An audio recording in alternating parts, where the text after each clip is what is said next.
acabou a ditadura, vocês perceberam alguma coisa muito diferente assim nas ruas? Sentimento de liberdade. Sentimento de liberdade.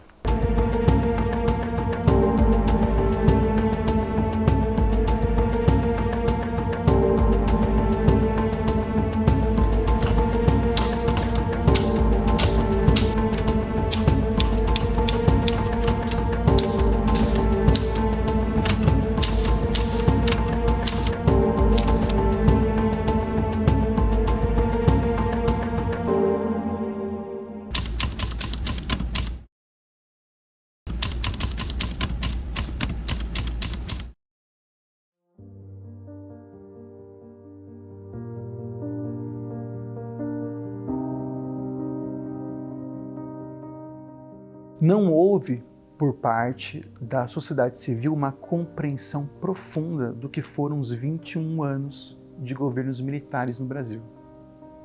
Porque a nossa transição foi artificialmente suavizada, visando não punir militares, empresários e políticos que cooperaram com o lado negativo dos governos militares. Onde estão os desaparecidos que não apareceram, né? No ano de... A anistia foi em agosto de 79, aí deu 80, 81 e nada de muitas pessoas reaparecerem. Aí aí a gente começa a ter encontros das famílias em busca dos mortos e desaparecidos. É uma longa caminhada, uma longuíssima caminhada.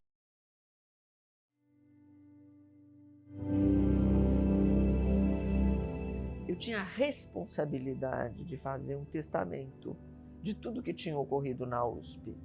E só alguém que tem vontade de fazer um testamento faz um trabalho sem ser remunerado, porque eu já estava aposentada, de 11 volumes de informação.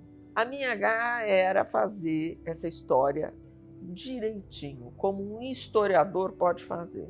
Aí a PUC resolveu, né, na conclusão dos trabalhos da comissão, homenagear todos os seus estudantes mortos e desaparecidos.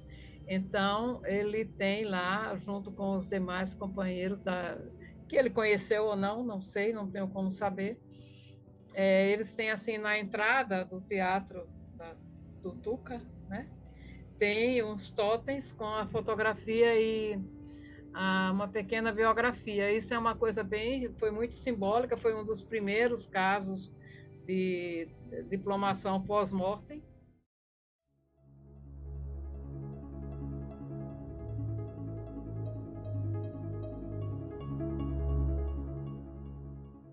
Por causa dessa anistia, o contexto de redemocratização e desse Brasil recente é um contexto dessas disputas de memória.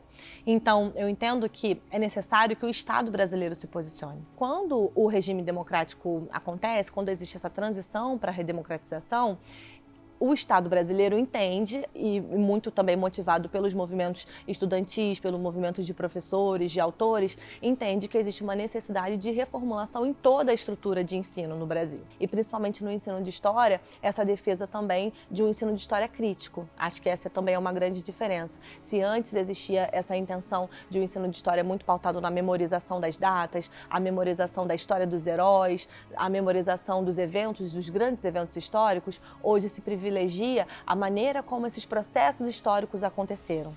Então, entender que todo herói é eleito, que cada contexto histórico formula os seus próprios heróis.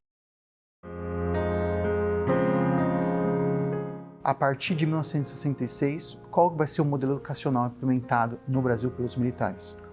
Uma educação construtivista visando o mercado de trabalho, essencialmente. Isso se mantém até os dias de hoje. Nós temos um currículo muito engessado. A vida escolar ela acaba sendo resumida aos vestibulares, que depois encaminharão os alunos ao mercado de trabalho. Então eu diria que não mudamos tanto. Então, na redemocratização, Primeiro, é importante entender que novas políticas do livro didático são criadas. Então, lá em 85, é criado o Programa Nacional do Livro Didático, que é o programa responsável pela avaliação e distribuição, né? Na verdade, em 85 o programa nasce, e em 95 eles aperfeiçoam o programa, criando esse sistema de avaliação, que é o sistema que vigora até hoje. No entanto, ao contrário dos governos militares que expandiram a educação, mas sem qualificação, hoje nós temos uma preocupação não suficiente ainda, mas uma preocupação por parte do poder público em expandir cada vez mais a educação, porém qualificando os seus professores, qualificando a infraestrutura. Eu não acredito hoje que haja uma censura em relação aos livros didáticos como havia na ditadura, mas eu acredito que ainda existem grandes disputas em relação ao campo educacional e aquilo que chega nas escolas. Eu acho que é o exemplo do que aconteceu lá em 2011 em relação às cartilhas do programa Escola Sem Homofobia, que depois foi apelidado como Kit Gay, né? Então, eu entendo que essas disputas ainda estão borbulhando na sociedade brasileira, porque é óbvio que hoje vivemos em uma democracia, então há contrastes de pensamento, há contraste em relação às perspectivas educacionais. Então, esse movimento especificamente conservador, por exemplo, que tira de circulação essas cartilhas, é um movimento que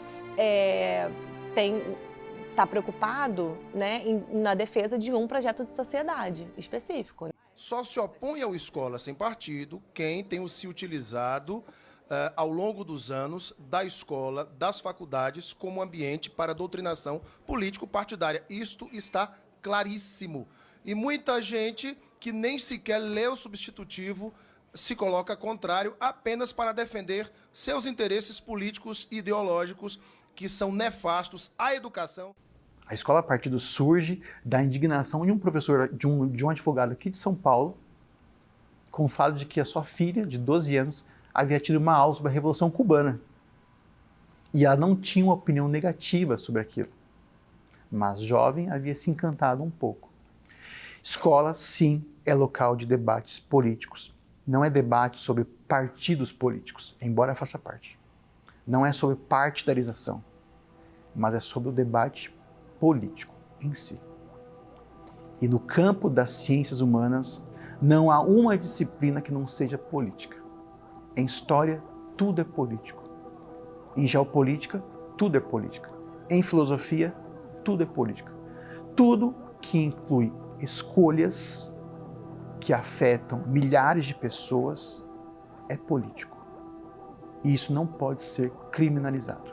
A sala de aula, seja na escola, seja na universidade, é o momento que os estudantes e que os jovens entram em contato com coisas que não são tudo que eles aprendem dentro de casa, tudo que eles aprendem no cotidiano. Então é super importante, assim, você ter o direito ao contraditório, isso é fundamental, do ponto de vista da formação crítica, de você pensar outras coisas. É necessário que a gente construa uma educação que dá ferramentas para esse aluno.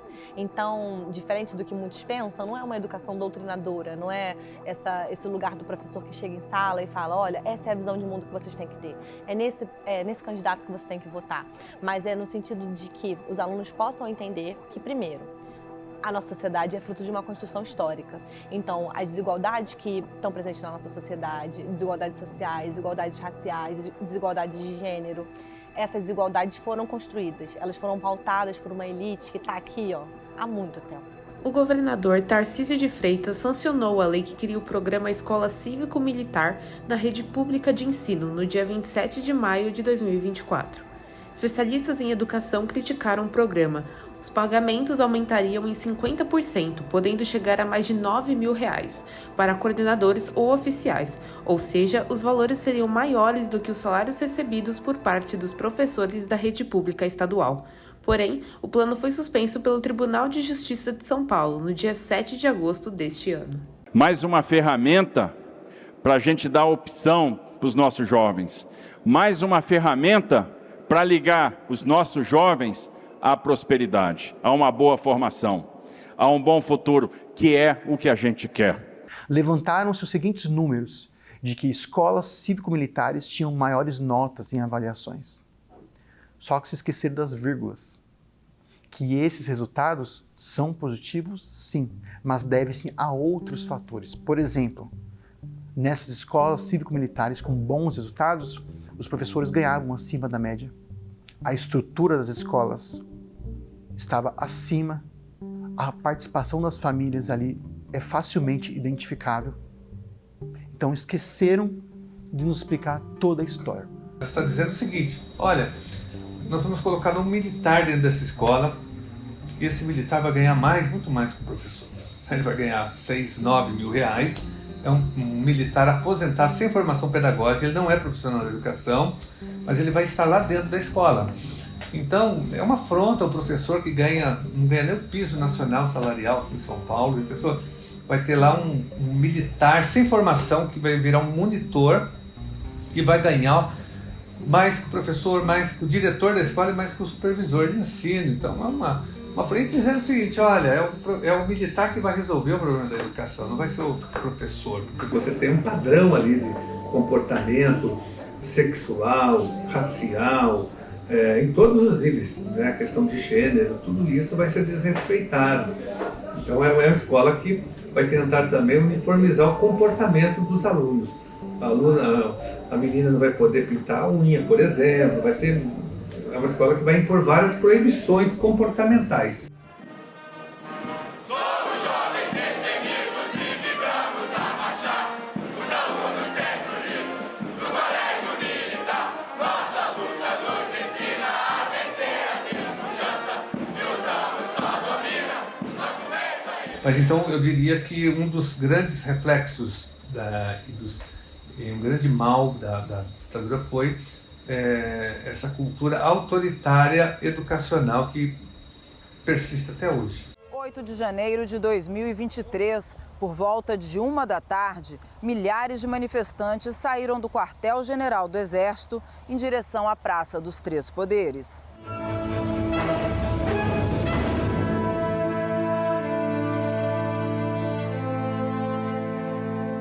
A barreira de segurança não foi suficiente para conter a multidão. As vidraças foram quebradas. Rapidamente, os manifestantes ocuparam o Congresso Nacional. Eu acho ainda, como historiador, como professor, que nós ainda não temos a dimensão do que foi isso. Nós ficamos a um passo, realmente, de uma intervenção militar. E isso tem ligação com o 64 e com a nossa redemocratização.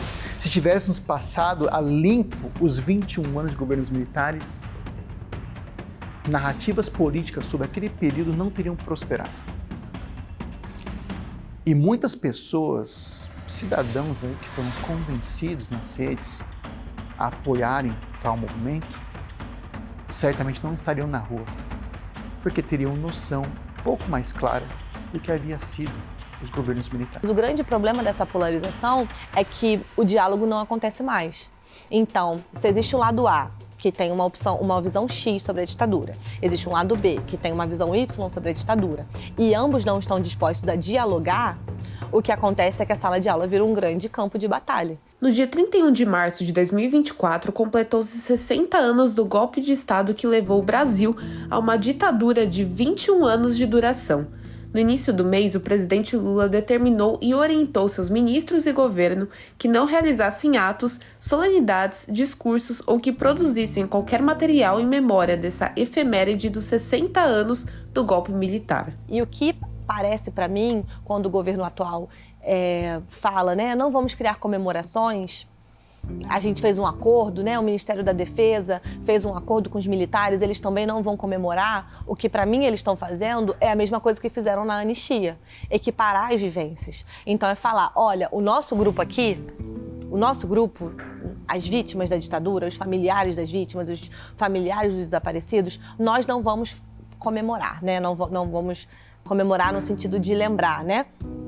Mas os militares também não. Então eles estão equiparando essas memórias, equiparando essas vivências, o que para mim é muito errado, né, de se fazer, justamente porque essas vivências são diferentes. A memória militar é diferente da memória daqueles que sofreram direta e indiretamente. E principalmente porque não tratar de maneira correta em relação à memória da ditadura é também não valorizar a democracia que a gente vive hoje. A história, o passado, você sempre tem que olhar para que você construa pontes para o novo, né? E uma ponte com melhor qualidade do que foi para você evitar os erros do passado, né? A educação é a mesma coisa, a gente sempre precisa disso.